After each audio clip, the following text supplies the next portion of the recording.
ابتاه الى جبریل ننعاه، ابا جان ہم جبریل کو آپ کی موت کی خبر دیں۔ سیدنا انس فرماتے ہیں لما كان يوم الذي دخل فيه رسول الله صلی اللہ علیہ وسلم المدینہ، جس دن محمد الرسول اللہ صلی اللہ علیہ وسلم صدیق اکبر کی معیت میں مدینہ منورہ میں داخل ہوئے، فرماتے ہیں اضواء منها كل شيء، پیارے پیغمبر کے مدینے میں داخل ہوتے ہی مدینہ جگمگا اٹھے، مدینہ روشن ہو گئے۔ فلما كان يوم الذي مات فيه، اور جس دن نبی علیہ الصلوۃ والسلام وفات پاتے ہیں اس دن کی منظر کشی کرتے فرماتے ہیں اظلم منها كل شيء، ہر چیز بجھ گئی، روشنیاں بجھ گئی، اندھیرا ہی اندھیرا نظر آنے لگا۔ سیدنا عمر رضی اللہ تعالی عنہ جیسے مضبوط حواس کے مالک جناب عمر رضی اللہ تعالی عنہ اپنے حواس کھو بیٹھے، جناب عثمان رضی اللہ تعالی عنہ بول نہیں سکتے تھے، اللہ اکبر کبیرہ۔ مدینہ کے اندر ایک عجیب کیفیت طاری تھی، مدینہ پریشان تھے، مدینہ غمگین تھے، اللہ اکبر کبیرہ۔ تو سیدنا انس فرماتے ہیں جس دن پیارے پیغمبر دنیا سے رخصت کر گئے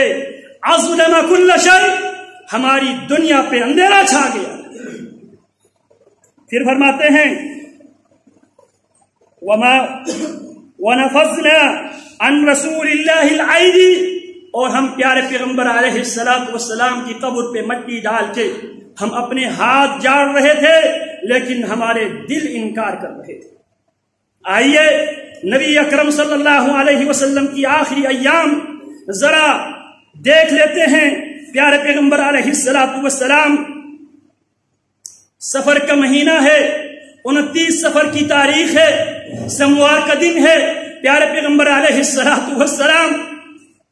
ایک انصاری کی جنازے میں شرکت کرنے کے لیے بقیع غرقد جاتے ہیں، جنت البقیع جاتے ہیں۔ واپسی پہ پیارے پیغمبر علیہ الصلوۃ والسلام سر کے درد میں مبتلا ہوئے، سر درد میں مبتلا ہوئے۔ پیارے پیغمبر علیہ الصلوۃ والسلام اخذہ صداع فی رأسہ، سموار کا دن ہے، 29 سفر ہے، 11 ہجری ہے، اللہ اکبر کبیرہ۔ پیارے پیغمبر بقیع غرقد میں گئے ہیں، اور بقیع غرقد میں جانے سے پہلے پیارے پیغمبر علیہ الصلوۃ والسلام، آپ علیہ الصلوۃ والسلام شہدائے احد کے پاس بھی گئے تھے الوداع کرنے کے لیے۔ اور یہ تقریباً سفر کی شروع کی باتیں ہیں۔ پیارے پیغمبر علیہ الصلوۃ والسلام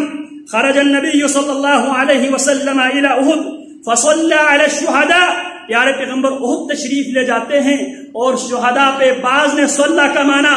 نماز کا معنی لیا ہے، پیارے پیغمبر نے ان کی نماز جنازہ پڑھی، بعض نے صلی کا معنی، پیارے پیغمبر نے شہدائے احد کے لیے دعا کی۔ اور پھر پیارے پیغمبر علیہ الصلوۃ والسلام واپس آتے ہیں، واپس آتے ہی پیارے پیغمبر اپنی مسجد میں داخل ہوتے ہیں اور ممبر پہ چڑھتے ہیں اور صحابہ کرام رضوان اللہ علیہم اجمعین سے مخاطب ہوتے ہیں اور فرماتے ہیں انی فرطکم و انی شہید علیکم، یاد رکھو میرے صحابہ میں تم سے آگے ہوں گا، وَإِنِّي شَهِيدٌ عَلَيْكُمْ، اور میں تم پر گواہ ہوں، وَإِنِّي وَاللَّهِ لَعَنْظُرُ إِلَىٰ حَوْضِ الْآن، پیارے پیغمبر فرماتے ہیں میں اپنی اس جگہ سے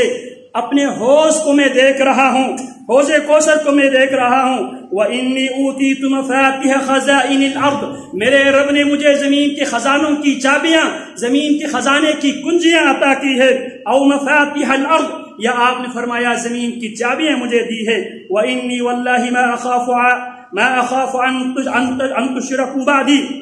مجھے اس بات کا ڈر نہیں ہے میرے صحابہ تم میرے بعد شرک کرو گے، وَلَكِنِّي أَخَافُ عَلَيْكُمْ أَن تَنَافَسُوا فِيهَا، لیکن مجھے ڈر یہ ہے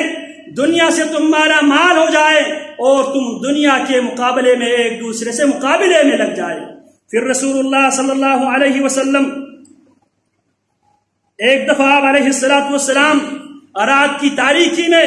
بقیع غرقد جاتے ہیں، وہاں پہ جا کے پیارے پیغمبر علیہ السلام کیا فرماتے ہیں، السلام علیکم اہل المقابر، ان قبروں میں رہنے والوں تم پر اللہ کی طرف سے سلامتی ہو. اور ساتھ ساتھ کیا فرماتے ہیں؟ وَبَشَّرَهُمْ قَائِلًا إِنَّا بِكُمْ لَلَاحِقُونَ، میرے ساتھیوں ان قریب میں بھی تم سے ملنے والا ہوں. پھر اس کے بعد آپ علیہ السلام ایک جنازے پہ جاتے ہیں. واپسی بھی آپ علیہ السلام سر درد میں مبتلا ہوتے ہیں. سیدنا ابو سعید خدری رضی اللہ تعالی عنہ پیارے پیغمبر علیہ السلام کے ساتھ تھے. فرماتے ہیں پیارے پیغمبر علیہ السلام نے تکلیف کی وجہ سے سر پہ آپ نے کوئی کپڑا باندھا ہوا تھا، اور کپڑے کی اوپر سے پیارے پیغمبر علیہ السلام کی جو بخار کی شدت، اس کی تپش، اس کی حرارت ہم